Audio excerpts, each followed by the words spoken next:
Dear students, just like triangle law of vector addition, there is another law which is parallelogram law of vector addition. According to this, if two vectors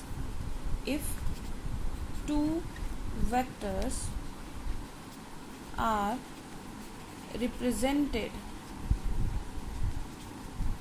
by two adjacent sides,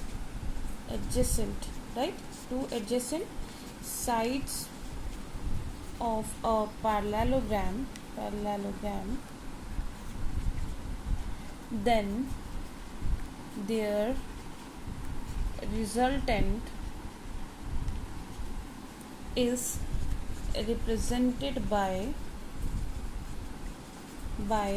their diagonal, diagonal.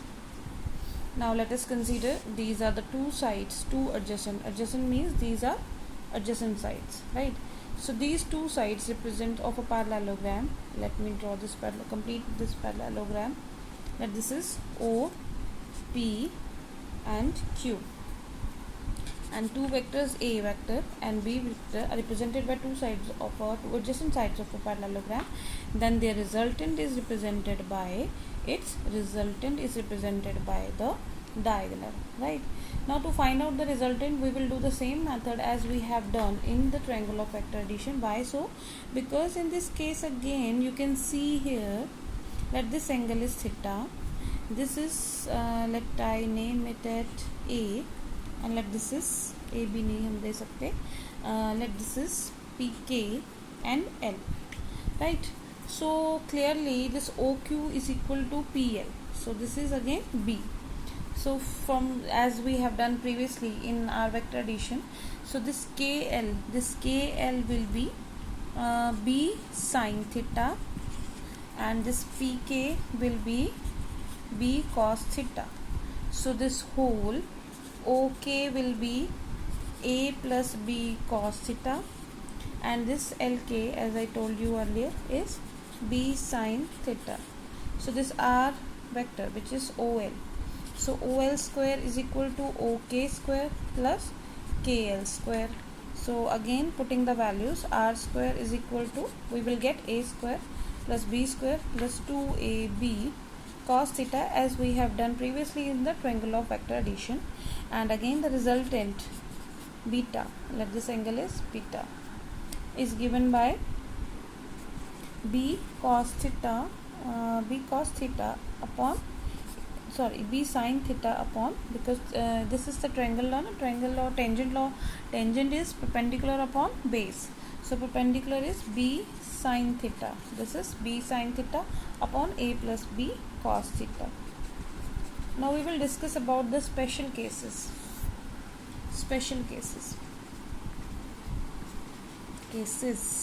right? First case is when two vectors are acting in same direction,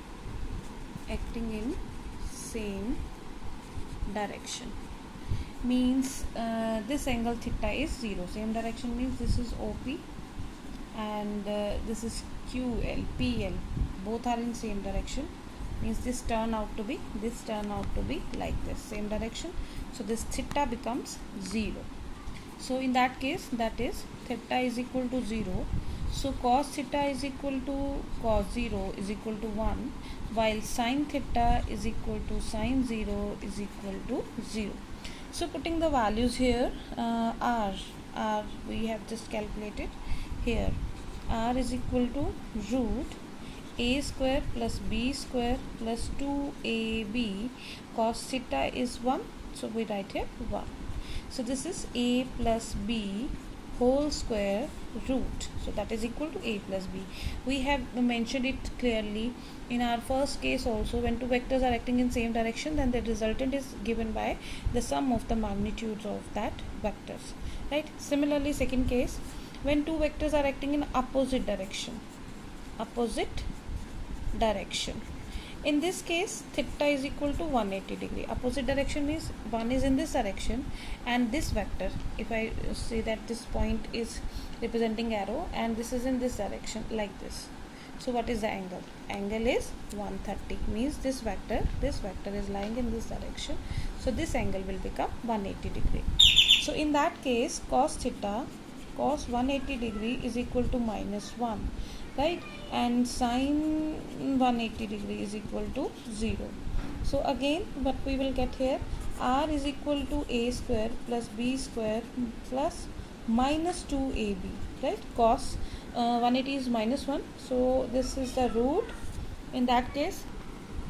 So this will become r is equal to a minus b whole square in the root, so that is equal to a minus b. Again, a minus b means when two vectors are acting in opposite direction, so the resultant will be subtracted, as we have already discussed this. So in that cases, if we talk about the direction, right, direction tangent beta is given by b cos theta upon that is a plus b sin theta again, sorry, this is b sin theta upon a plus b cos theta. So we know that sin 180 and sin 0 both is 0, so tangent beta is equal to 0 or beta is equal to 0. So it means the direction of resultant will also be along the direction of the vectors. Clear? And let us talk about the third case. Third case is when two vectors